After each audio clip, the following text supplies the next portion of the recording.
Thank you. Thank you all for joining in today. Good afternoon. From your busy schedule, we will start the meeting shortly.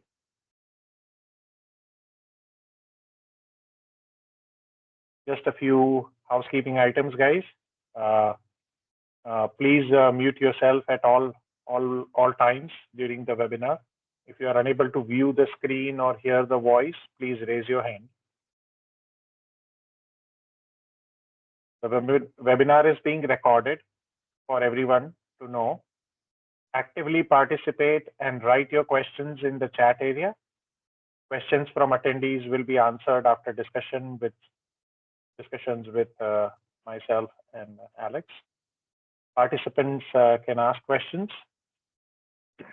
to us via chat. Thank you again. Good afternoon, everybody joining in from your busy schedule.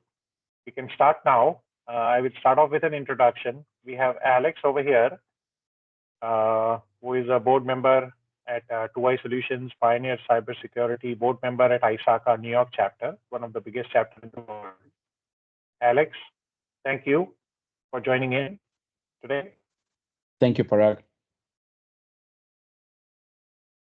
And myself, I'm Executive Vice President at 2i Solutions, a number of years into information technology, cybersecurity, and broad variety of experience. So thanks again for joining in. So the objective, as most of you know, for this particular webinar, the objective is most of the organizations are small to medium-sized organization, anywhere ranging from 200 employee companies to maybe 2,000 employee companies. So, Alex, what our all the attendees over here want to know today, hopefully by the end of this webinar, we should be able to guide you through and you will get some insights on what are the key areas which SMEs, SMBs are facing currently in the changing market condition. So Alex, what attendees would love to know, major challenges, you being a CISO at several big MSPs from number of years of experience, dealt with smaller organization, medium size to very large scale corporate environment. So what are the challenges, Alex, which SMBs are currently facing in the current environment? Thank you, Parag. Thank you for your questions, and good morning, afternoon, everyone, depending on where you're sitting. First of all, can you hear me okay? Yes. Okay. We can. So thank you for joining us today, and thank you, Parag, and thank you, V3IT team, for inviting me to speak about building strong cybersecurity program for small, medium-sized businesses. As Parag said, my name is Alex Bazay. I have more than 25 years of experience working in IT and cybersecurity. I started my career working in IT and helping companies to build robust and resilient infrastructure solutions. And when cybersecurity became a thing, I pivoted my focus to helping companies building cybersecurity programs, including governance, third-party vendor management, employee awareness programs, and risk mitigation strategy. So today we'll explore some essential strategies and best practices that can safeguard your businesses from cyber threats, ensuring that you not only survive those cyber threats, but you will thrive in today's digital landscape. And I'd like to make it as interactive as possible. So if you have any questions, if you have any comments or remarks, please do not hold it to yourselves. We'd like to hear about this. We'd like to hear about your challenges, your experiences, because only in collaboration with each other we can grow our businesses and institutions. So why are we talking about cyber resilience for small and mid-sized companies? Aren't all companies, regardless of size, facing the same cyber threats today? And the answer is yes. Everyone facing pretty much the same cyber threats. However, there are some unique circumstances related specifically for the small, mid-sized business market. According to a report of the Verizon, about 30% of data breaches involve small businesses, and that was 2 years ago. And this number is just rising. So this statistic underscores that SMBs are frequent target due to often having less secure system than the larger corporation. So the major motivation for malicious actors to do whatever they're doing is the monetary gain. It's not the secret. And although larger institutions can present a much more lucrative target for them, the effort is also much higher. The bigger budgets that the bigger company have, larger teams, access to the latest tools and threat intel, make those institutions more resilient. So it will require considerable time, effort, and resources from the bad actors to breach those companies. Of course, there's always the exceptions. I'm pretty sure everyone remember the MGM and Caesar breach that happens, September, October last year, when the bad guys simply able to call the help desk and ask to reset the password for the account with elevated privileges and get access to the systems.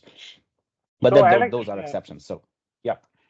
So Alex, this brings us a question for the most of the attendees over here on this call.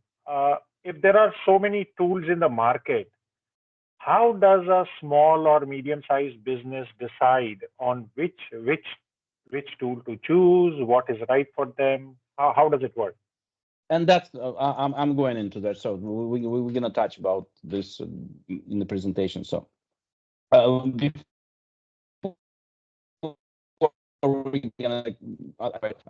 let me point another factor that's facing that small institutions are facing. The larger companies are a lot more financially resilient, and most likely they will weather cyber events more easily than the smaller institution. The smaller institution average cost for cyber breach, it's ranging between 120,000 to 1.2 million, and that's from the IBM security data breach report. So 1.2 million for a small institution could be devastating loss, and the company may not recover. So this is why we're talking about what kind of strategies and what can we do for the small institutions. Talking about tools, landscape is very, very dynamic right now, and the cyber threats are rising constantly. They changing almost on a weekly, if not daily basis, and that brings us too many tools, too many solutions that try to mitigate or try to address those threats. And the smaller companies usually don't have enough expertise and simply time to follow all the trends and to pick and choose what's important, what's not important, what's working and what's not working. Environment is simply too dynamic, and that is, it's really important is not to try to react on events, but develop the practices or develop the solutions that can help you to prevent event. You cannot prevent completely 100%. There is no solution as such as exists, but at least you can mitigate the likelihood of the cyber event and the potential impact of the breach when it happens. And obviously, it will bring another questions, very important questions that the smaller institutions are facing. When you develop the strategy, how do you do it? What do you do? Are you try to develop the strategy internally, or you try to outsource it? And we'll talk about this later in the presentation. And little teaser for myself, I think it's supposed to be both. But again, as I said, we will chat about this later in the presentation. Yeah. So Alex, that gets us to the next slide, which says risk assessment and management. So for a small or medium-sized business, how do we assess, or how do they assess what is right for them? How do they manage the risk? Okay, that's great, and that's where you should start. So you should start from understanding what risk are you facing, your business is facing. So identifying the risk is the key component of developing the strategy. different companies working on a different environment, different companies working for different industries, and they facing slightly different risks. But the first step to develop a robust cybersecurity program is conduct a risk assessment. So what are you facing? Either it's you have information that may be targeted by the bad people, you may have PHI information in your possessions that you need to protect, or maybe your risk is operational in nature and you're worried about that your operations will be impacted. So conducting the strong risk assessment and comprehensive risk assessment is a very important first step for developing the program and understand where your business is as of right now. And I'd like to pinpoint another component. So many companies conducting those risk assessments and they just do it one time exercise and build program based on that. It has to be a continuous process because the world is changing, risks are changing, and the environment is changing where we are operating. So you should develop the program which will provide you continuous risk assessment during the whole longevity of your company or where you or how you're operating. So make it a rule for yourself, conduct at least on an annual basis, review all the components, go back to your previous risk assessment, see what's changed, what controls are implemented, what additional tools are mitigated, and what new risks are arising. So that will give you the idea where do you need to focus and where your weakness point in as a company exists. That's an excellent point. So ongoing risk assessment is mandatory, like for any size of organization, an ongoing, maybe a quarterly or a 6-monthly assessment on where they stand, what were the challenges, or I think that's a great point, Alex. Thank you. Right. So, and when you conduct your risk assessment, when you understand where you are, where your weakness point, it's going to give you the idea where you have to focus first. What's a more pressing issue? What's a less pressing issue? You can build your program based on protecting more critical areas or protecting the areas that less defended right now or has the weakest point right now. But regardless of that, you should start your program after you conduct the risk assessment to develop a basic cyber hygiene practices. It's not a brain surgery. In many cases, there's a very basic common sense practices that every company should follow. But in many cases, those practices are left aside, and that may lead for cyber breach or the cyber event. And those basic hygiene, it's pretty much similar to our personal hygiene, like wash your hands before you supper, like do regular exercises. And here, just a few of them we can pinpoint. Do regular updates.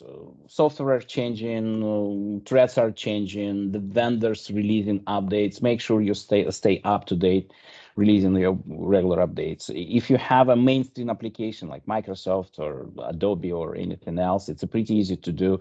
You can follow their vendor schedule to release the updates.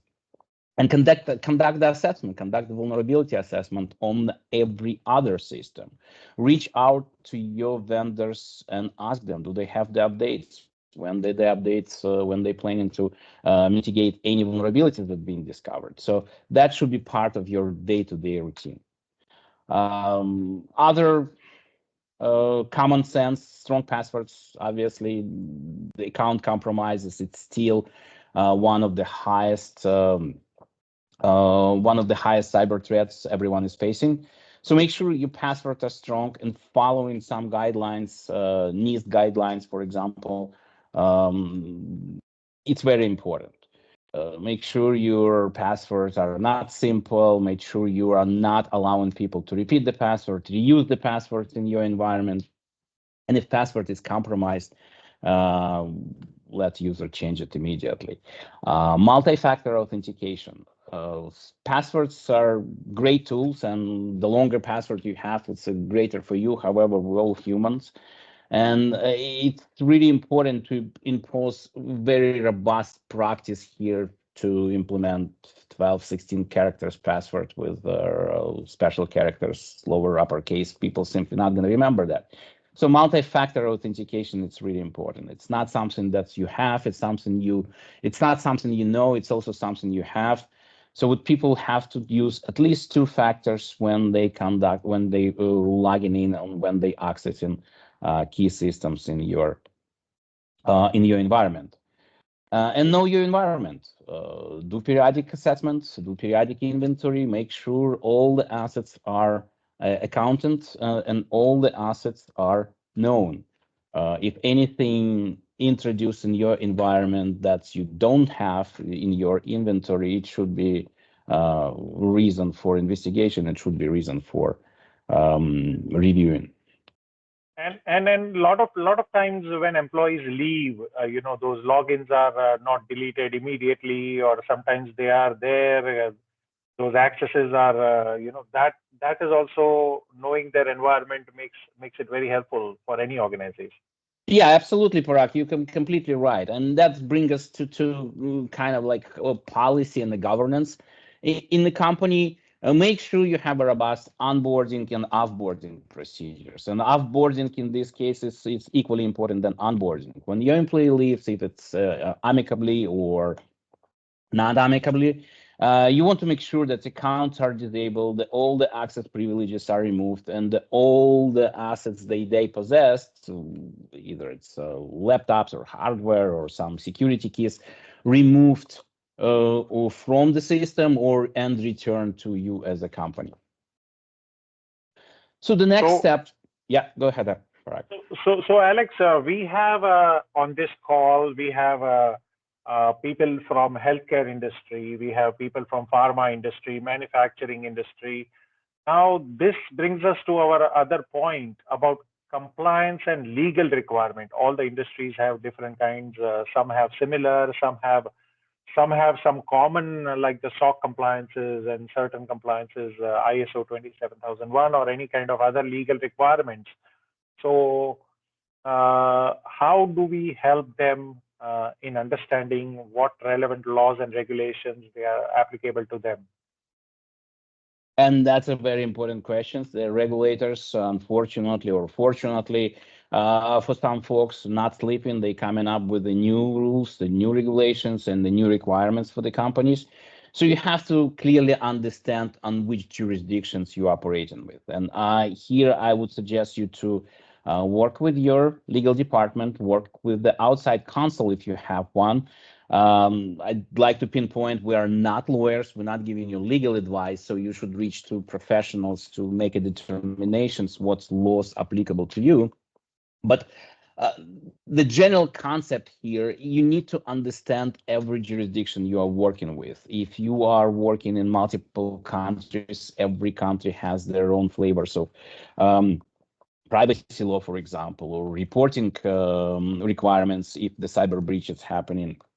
Even in the United States, we have more than 50 states. We have 50 states, I'm sorry. And almost every state has a different reporting requirements in case of the cyber breach. So plus addition to the states, you have a regulatory body like FINRA, like Security and Exchange Commissions, that's coming up with their provisions and their laws and requirements, how to report the cyber breach and how to report the cyber events. So it's really important to work with your counselor to understand where you need to be. And the general rule here, if you are under multiple jurisdiction, if you're under multiple requirements, pick the strongest one, pick the most stringent one, and develop your program based on that. That will alleviate you from the needs to develop different program for the different regions. If you pick the strongest one, then it will cover pretty much everything else that you have to adhere to. Yes, thank you, Alex. And you coming from ISACA as a board and committee member of ISACA New York chapter, I'm pretty sure you may be coming across multiple kinds of regulatory requirements on a day-to-day basis. Thank you. We do. That's absolutely true. Again, the latest development, Security and Exchange Commissions develop new standards right now that it came into effect in mid-December last year for publicly traded companies around cyber breach notification. So requirements are pretty high. You have 4 days after cyber breach to disclose what's happening and give your version of the events that happening. So quite frankly, you don't have too much time to sit down on and try to do research, try to do investigation. You need to make those decisions relatively quickly. And at the same time, you need to give explanation to the regulators that will not put you in a bad spot as well. So just be careful where you choosing the words, how you reporting the incident, to make sure you are sane enough. And at the same time, you're not misrepresenting the situation, because the future investigation, the future findings may be not what you disclose in the begin with. And here I would, again, strongly would recommend to work with your legal advisors when you do those representation. So Alex, that's a great point you took. I think we have on the future slides, we have the incident response. So for small and medium-sized businesses, I know the SEC are all listed companies. Their regulations are different in terms of incident response. So what happens with small and medium-sized business for incident, if there is an incident? It's a pretty much same standards applicable. Again, depends what kind of incidents you have and depends what kind of business you operate in. You may be not under SEC regulations. You may not be publicly traded company. However, if you are serving people, if you serve an individual, if you store any personal identifiable data, PII or PHI data for individuals, you will be liable and you will be required to disclose those events if this data is compromised. So even if you're not under SEC regulation, if you're not under FINRA regulations, you will have to report if cyber breaches happen to the local authorities, to state authorities, or to authorities that they can protect this personal information, the consumer information. Excellent, excellent, and absolutely, we guys also do that on a day-to-day basis. So we are very well versed. So in responding, making the incident response plan for the organization, and all the fun stuff. Anyway, so now coming to our next point, securing email and business email compromise. I know this is a day-to-day. So many phishing emails, so many spam. So what do you have any suggestion, Alex, for the team here? Sure, definitely. We can talk about this. We can have a separate conversation about securing email. Email became one of the key elements of any company. So all the communication happening through emails, and that's not unknown for the bad guys as well. So they know that lots of traffic happens through emails, lots of business conducting through emails, and lots of information conducting through emails. You are confirming the bank wires, the wire transfer through email. You are confirming payments. You're receiving invoices. Everything goes through email, and the bad guys often make this channel as a primary vector for the infiltration.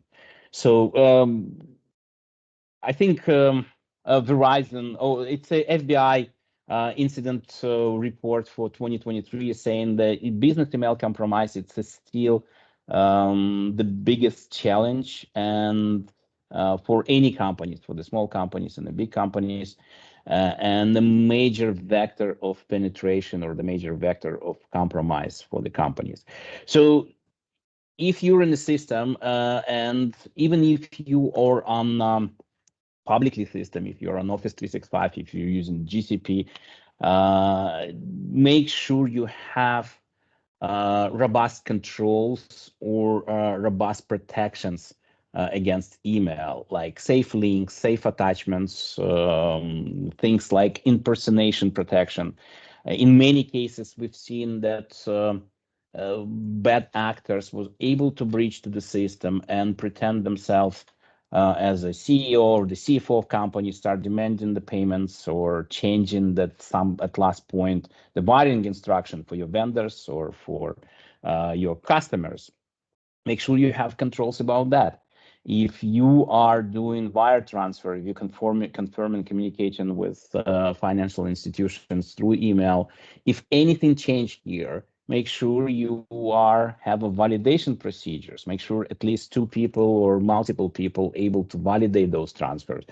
Because if anything changes and the money goes away from your bank account, in many cases, it's a very short time when you can recover that. And authority will not gonna protect you if the sum is not that great.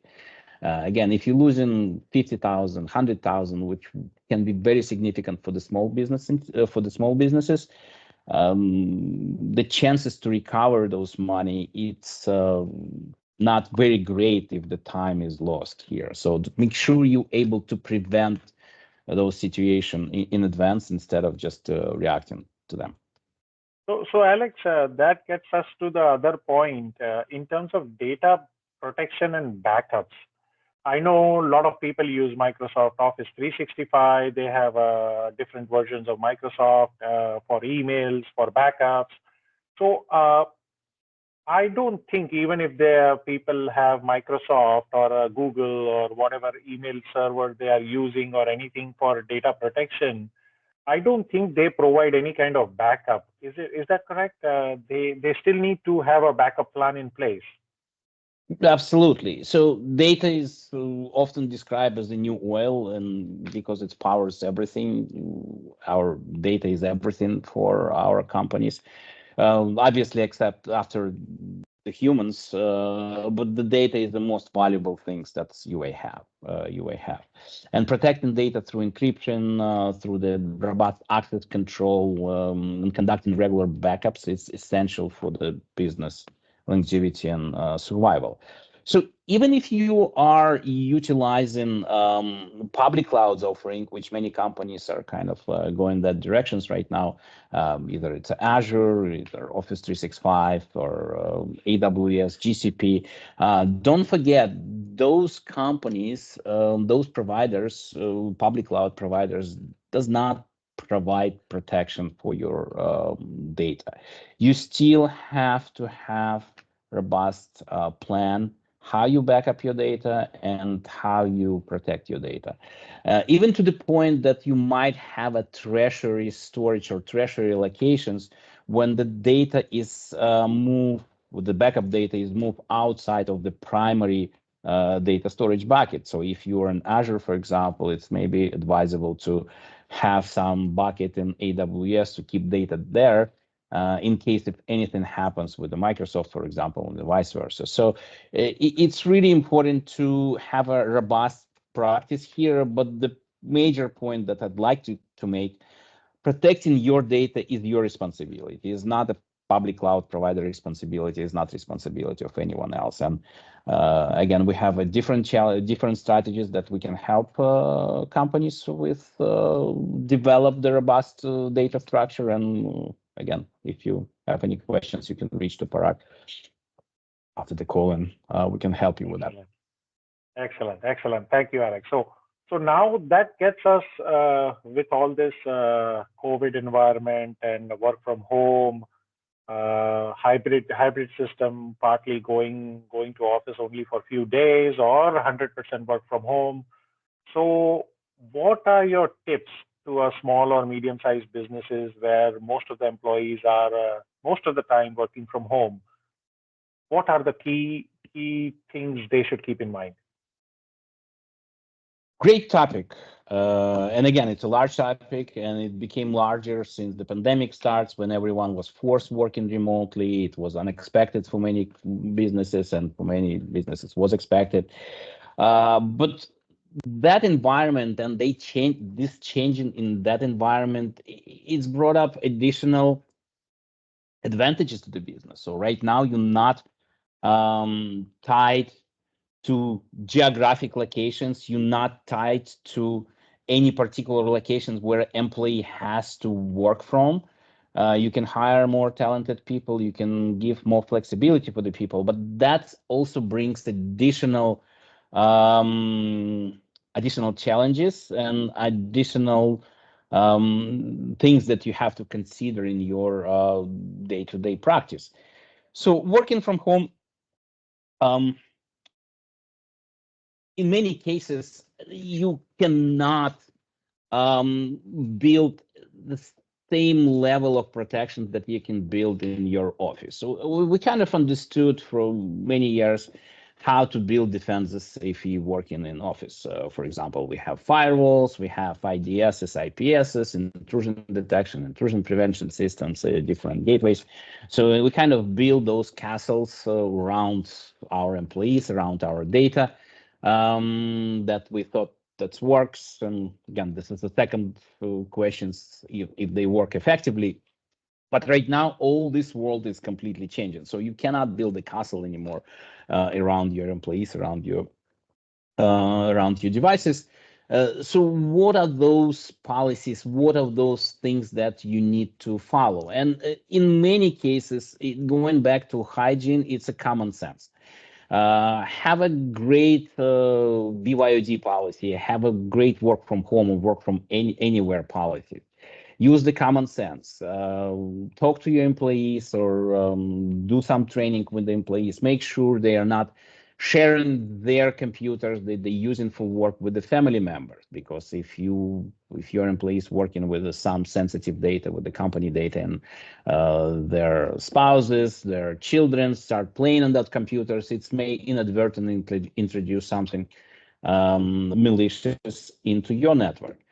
Don't make sure your employees is aware of if they're working with the sensitive informations, not to print these sensitive informations at home printers, because in many cases it can leave unattended and then disposed in the garbage, and that may lead to data leakage.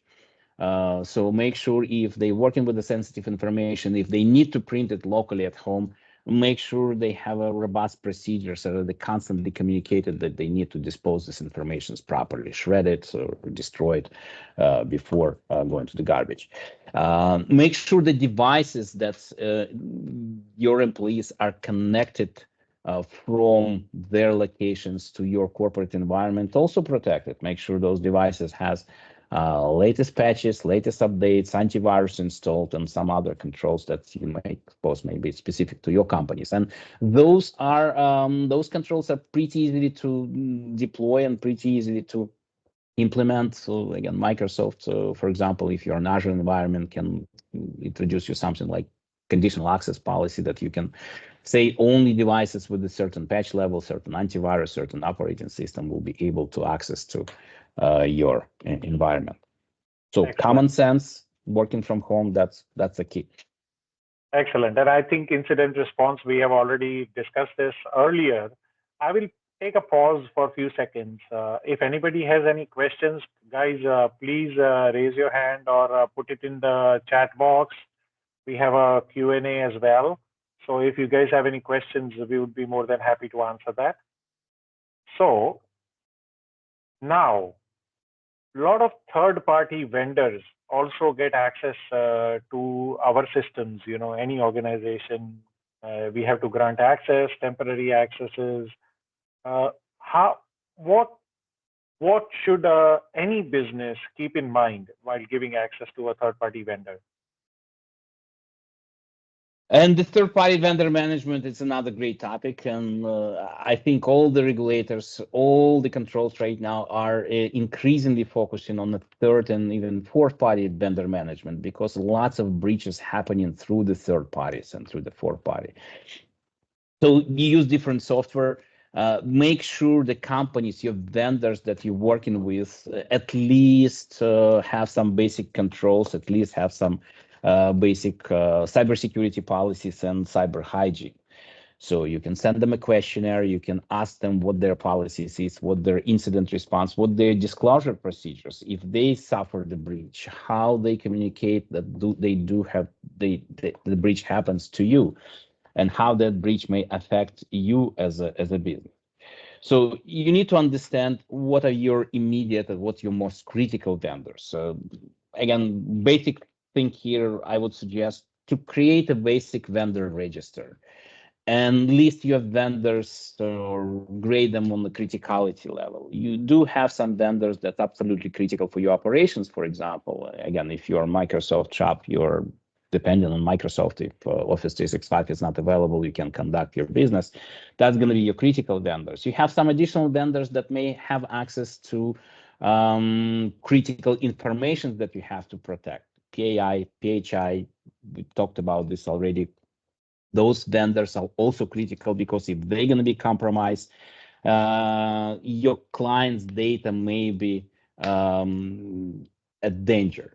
So when you develop those third-party vendor management, vendor programs, talk to your vendors, have your questionnaire, make sure you have contractual obligations with them that they have to disclose, they have to notify you if anything has happened on their environment that might potentially affect you. Excellent, excellent. So that gets us to the employee training and awareness part. I know most of the breaches and most of the reasons for most of the breaches is because employees awareness and employee training is not there. So what do you suggest, Alex, for a small or medium-sized organization? I would suggest to any organization, specifically for the smaller employees, could be your weakest link, your weakest point, and could be your strongest point as well at the same time. Depends how they train, depends how you are promote this cyber culture within your employees. No matter how great technology you have and how great controls you might have to protect your business, in many cases, soundness of your system and soundness of your operations and your cybersecurity, your production depends on somebody who's sitting in front of the screen and making the decision to click on the link or not to click on the link.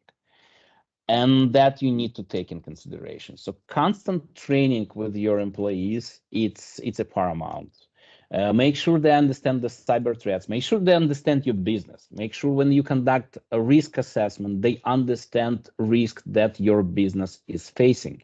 And based on that, you can build a cyber training program for them. And make sure the cyber trainings are not one-off exercise that conducted once a year just because you have to do it, check the box.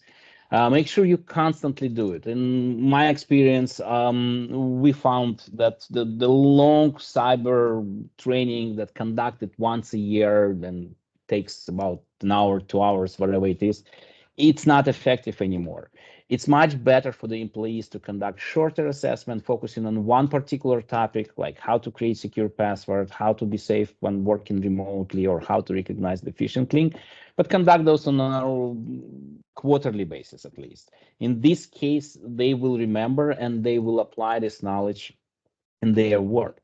Also, try to conduct exercises that will resonate with your employees and will help them to be more security resilient, not only at work, but at home as well.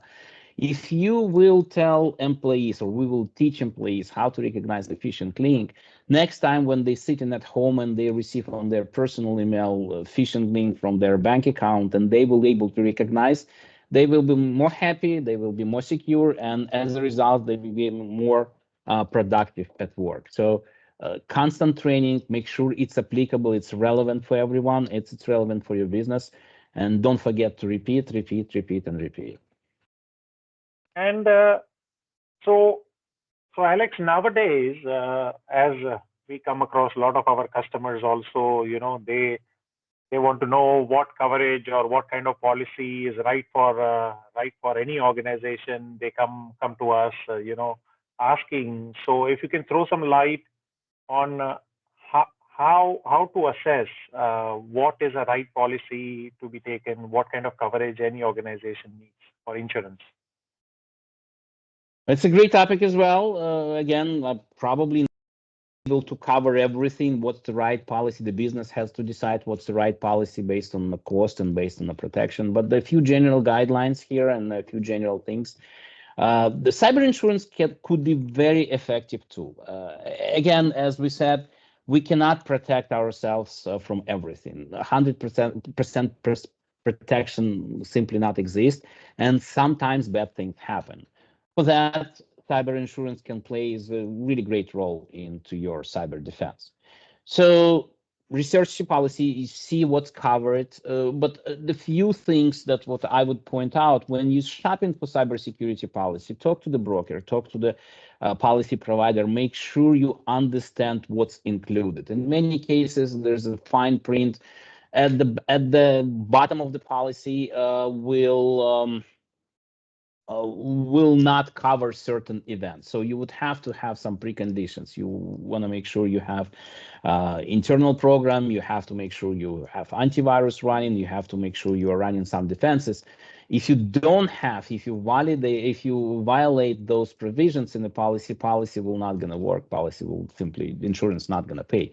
So make sure when you're shopping for the policy, make sure it's right for you and understand all the underlying provisions. But the policy, cybersecurity insurance policy, can be very effective tool to protect you from the monetary loss if you're facing a cyber event, if you're facing any cybersecurity challenge. So now, staying ahead of emerging threats.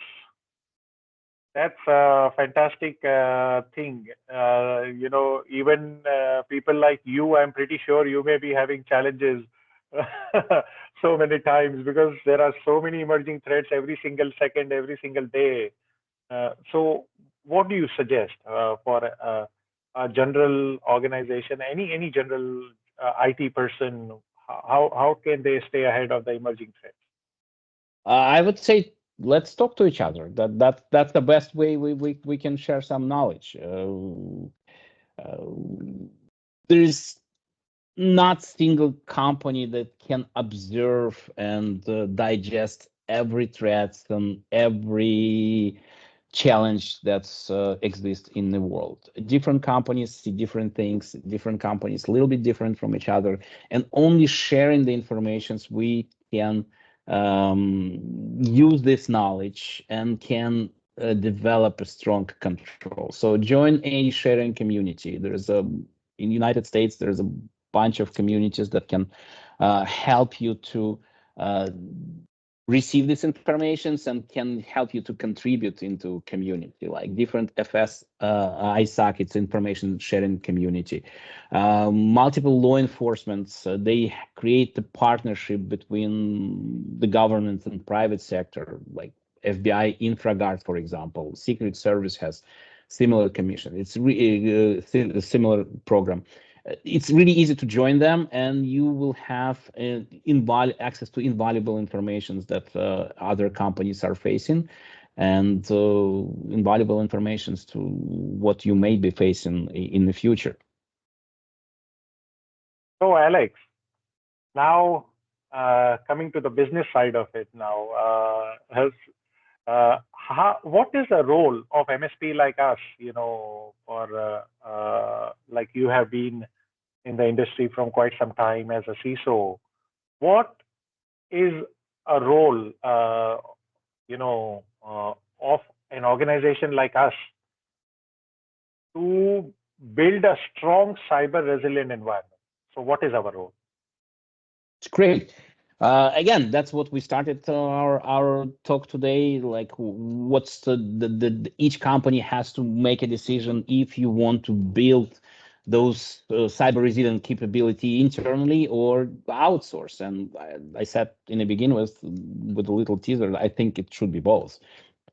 So role of MSPs, MSSPs is invaluable, and decision of the company to pick the right MSP or MSSP, it could be detrimental for your business.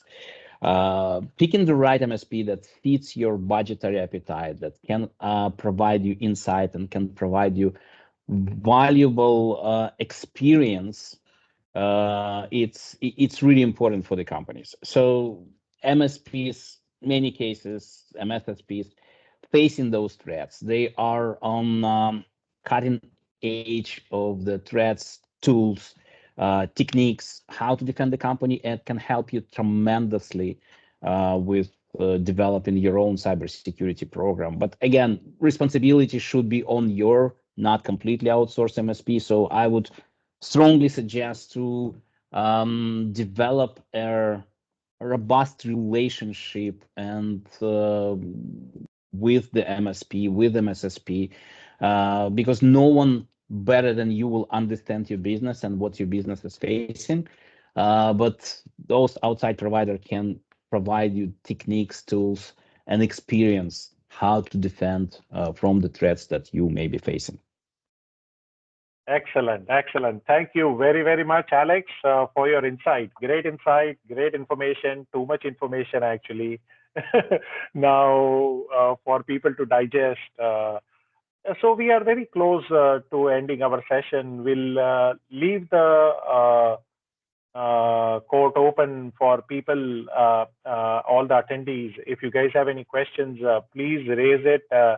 I think Isha is there on the call. Isha, do we have any questions right now which we need to answer? I think I see one question. I think I see one question about the shadow IT and the statistic in 2024, how shadow IT can affect security breaches. So 2024 statistic, we just technically only first quarter in 2024.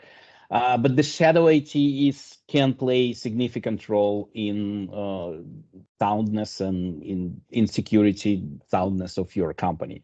And it's very important to have a robust controls and understanding needs of your employees. So in many cases, IT and cyber departments became no departments. So I want to protect my company, and we impose different rules, controls, what can be done, what cannot be done in our environment. So that leads for the employees and for different lines of business, it leads them, creates them opportunity to start looking for something else, because everyone has their own deadlines, everyone has their task they want to complete. And like every human, they looking for the easiest or most effective way to achieve those tasks. So people may download some program that they think is can help them to prepare whatever they are working on the phone or on the computer. And if this program is not vetted, is not properly understood by IT security department, it may lead to some disclosure. So it's really important to create this open channel in communication with your employees and communicate them and let them know that IT and cybersecurity department are here to help, not to make their life miserable and more complicated. So create this trust will allow the employees, or will allow different lines of businesses of your organization come back to you and say, hey, we have this task and we want to complete, we want to research this tool. And together with them, you can guide them. This tool is good, this tool is bad, and why is bad, why it's not going to help you, or why it's not going to contribute to the business. So again, I would say open trust with your employees, with the businesses. This is the way to success, to at least mitigate the effect of shadow IT on the company. Excellent, excellent. So if we don't have any other questions, guys, you guys are always welcome, all the attendees over here. You guys are always welcome to reach out to any one of us anytime, even if we don't do business together. But if you need any kind of guidance, any kind of support, or any kind of within the security space or compliance or insurance space or legal space, please feel free to reach out to us. We'll be more than happy to share whatever information we know, and looking forward to hear from all of you very soon. And Parag, there are questions in the chat. Oh, please please. Yeah, there's a few other questions like how AI Okay. will complement cybersecurity, and as we see more AI tools emerging. AI is a great tool, and it can help significantly with any aspect of your business. It definitely can help you to make decisions faster, more accurate.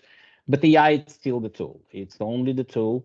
If it's configured properly, it will help you. If it's configured not properly, it may harm you. So be careful when you implement in those third-party or fourth-party tools that's base AI, use AI, and their decision-making process, what kind of data you are feeding those tools, because some of this data may be critical to your business, and if you don't have control how this data is used further, that may have a devastating effect on you. So I would suggest with working with any AI tool, and not only related to cybersecurity, general business decisions, before you start employing the AI tools, the tools that use AI on the back end, create an acceptable AI use policy. Try to understand what kind of data you have. Again, goes back to the data governance. What data you have, what data can be manipulated, what data can be fed to those third-party AI tools, and that will help you to at least set up some guardrails around using those tools in the future. Another question, how can SMEs ensure compliance with relevant cybersecurity regulations and standards, considering their limited resources compared to the larger enterprises? Great questions. Great questions. Yes, large enterprises most likely will have a larger budget than the smaller institution. However, you still have to be compliant. Again, the first key here is to understand what kind of compliance requirements you're facing. Depends on the industry and your jurisdictions where you're working with. And you can implement very cost-effective compliance program that will help you to demonstrate that at least you're doing what's necessary to do by your business to be compliant. So there is a thing here is you cannot be protected from anything. You can develop a solution that can protect you from anything, but demonstrating the best effort, demonstrating that you thought about this, and demonstrating that you are gradually developing those solutions to be compliant is very important. No one from regulators will judge you or will penalize you if you thought about problem and you create the plan. When do you want to implement appropriate controls? In my experience, I'd rather have, if you need to implement 50, 60 controls, I'd rather implement 10, 15 less in advance, but able to defend them. Don't put in your policy, in your compliance program, something that's not defendable and that's something that you're not going to be following. Because that's going to be a recipe for disaster. If you're facing audits, if you're facing any due diligence exercise, and you have some controls in your policy that you cannot demonstrate that you are implementing and you are controlling, that will raise additional questions from the regulators. So if you have anything, please make sure you have appropriate controls that you can defend. And rest of the controls, you can put a plan in the future. We're planning to implement MFA, for example, in the next quarter. We're planning to implement IDS, IPS in the following quarter, and put the plan. And when you face the regulators, you can demonstrate the plan. It will show that you understand what you're facing, what's your regulatory requirements, and you are developing program how to implement those. Excellent. So I think we are almost about done.